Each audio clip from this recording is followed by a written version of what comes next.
隻錶先。哇！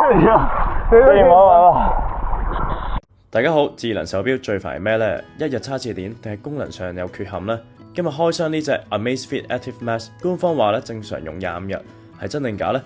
我實測咗2個禮拜，發現佢唔單止續航力誇張，呢啲功能更係亮點滿滿添啊！8分鐘帶你睇完。首先睇下外觀先啦，48.5mm 嘅1.5寸 AMOLED 大圓錶盤，視野開闊。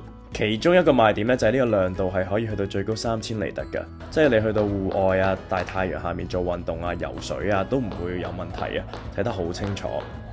今次為咗測試隻錶咧，我仲特登咧朝早啊同啲朋友咧喺11度嘅時候咧就落海游水，帶住隻錶睇下佢有冇問題先。隻錶咧其中一個 function 咧，我覺得好正嘅就係咧佢可以顯示到咧海水溫度係幾多。同埋一路游水嘅時候呢，其實我一路喺度睇自己心跳係如何，因為實在太凍，我驚我心跳負荷唔到。但係好彩都冇問題嘅。點解有咩驅使到我哋咁早走去游個冬泳呢？其實係因為依家咪好興 contrast sauna 嘅，浸凍水的而且確係可以加速我哋嘅恢復啊。咁不如我哋就去游個凍水啦，又唔使俾錢。點解你咁早游水嘅？日日都游到收獎我哋。好健康喎！佢一個功能咧好正嘅就係咧，佢會自動識別錶面嘅角度。當我係睇隻錶嘅時候咧，佢就會光啲；唔用隻錶嗰陣咧，佢就會暗啲，幫我哋慳翻好多電量。而且咧，佢喺海上面嘅 GPS 功能咧都係好準確嘅。我游水嘅時候咧都撳咗 Swimming Mode 啦，咁佢可以清晰咁樣顯示我游咗幾多啦，同埋整體個 heart rate 係幾多，仲有埋地圖添。所以嚟緊如果玩3項鐵人嘅話咧，有游水、踩單車同埋跑步咧，用呢隻錶嚟記錄咧就真係好方便啦。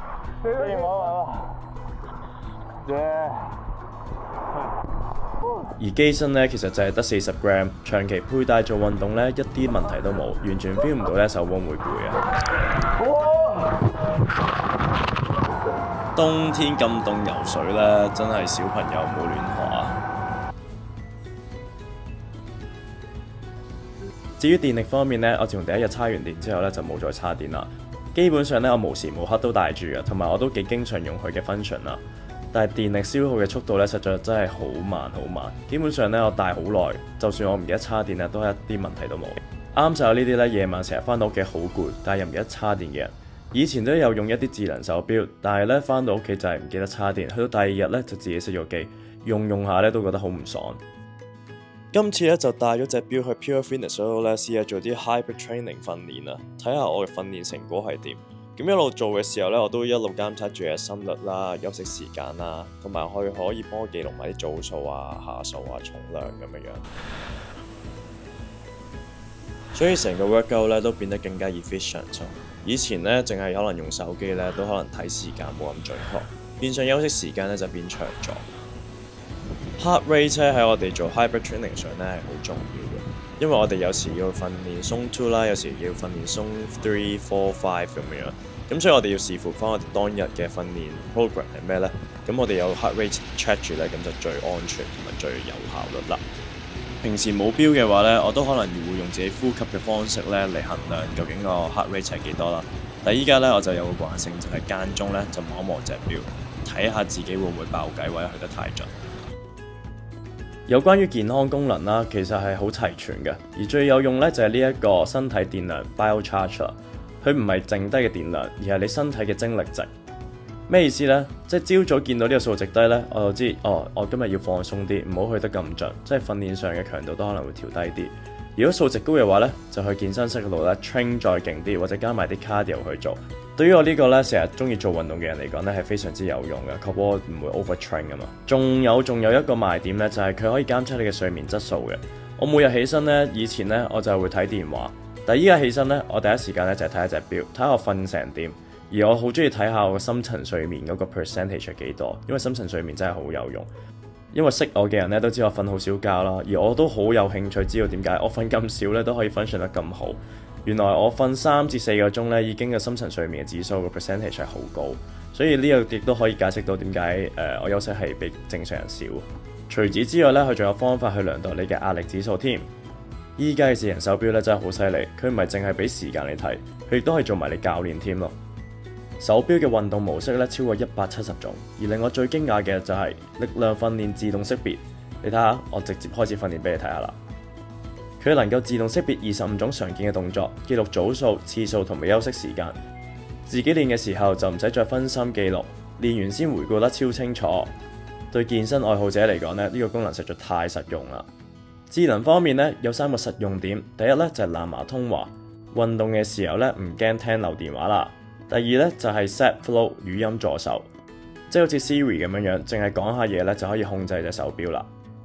另外第3點呢，就內置4G 嘅空間啦，可以存放音樂，運動嘅時候呢，唔使帶手機，就咁聽歌都得啊。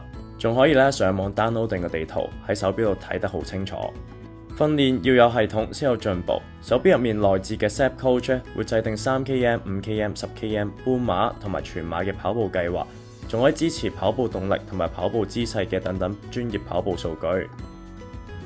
今次咧，我仲特登咧帶埋隻錶咧去跑呢個渣打馬拉松嘅10km啊！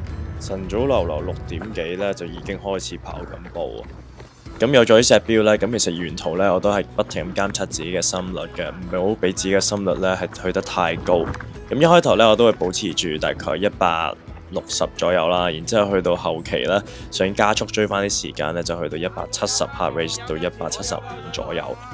完咗比賽之後咧，仲可以睇翻究竟你嘅 elevation 係幾多啦，爬升咗幾多，下降咗幾多。我發現平時練咧跑得太多平路，所以跑斜路嘅時候咧特別吃力。下次決定咧跑多啲斜路，咁等個跑步成績更加好喎。仲有一個 function 咧，我係除咗耳機咧先知道嘅。話說我跑步嘅時候咧，我朋友同我講：今次唔好戴耳機啦，聽下沿途嘅歡呼聲啦。然之後咧，由於我喺隻錶嗰度 set 咗咧，我嘅 pacing 唔可以太慢，即係唔可以慢過5分鐘。咁隻錶係不停咁樣提，你嘅 pacing 太慢啦，你要跑快啲。所以呢個 function 係好好嘅原來。好多人問我 Tyler 點樣訓練先會有進步啦？我覺得第一樣嘢就係你要知道自己嘅訓練內容啦，你嘅情況係點樣啦，同埋你嘅休息時間啊、訓練長度啊，就等等因素咧都會影響到你訓練嘅質素係點樣樣嘅。所以咧，其實由細細個開始，我都會可能計時啊，或者係 mark 低清楚咧我訓練嘅內容啦、重量啦、下數嘅。咁有咗呢隻錶咧，其實幫我監測住好咗好多咯。因為我哋要 train hard 啦，但係我哋都要 train smart 咯。咁我哋要知己知彼，百戰百勝，同埋依家運動科學都好普及㗎啦。咁所以我哋呢啲細節位咧，我哋一定要留意住咯。鬥牛鬥慢嘅話咧，一定會有人更加牛更加慢。但係點樣樣可以比佢哋更加好咧？就係我哋要用腦咯。所以呢隻錶 Amazfit Active Max。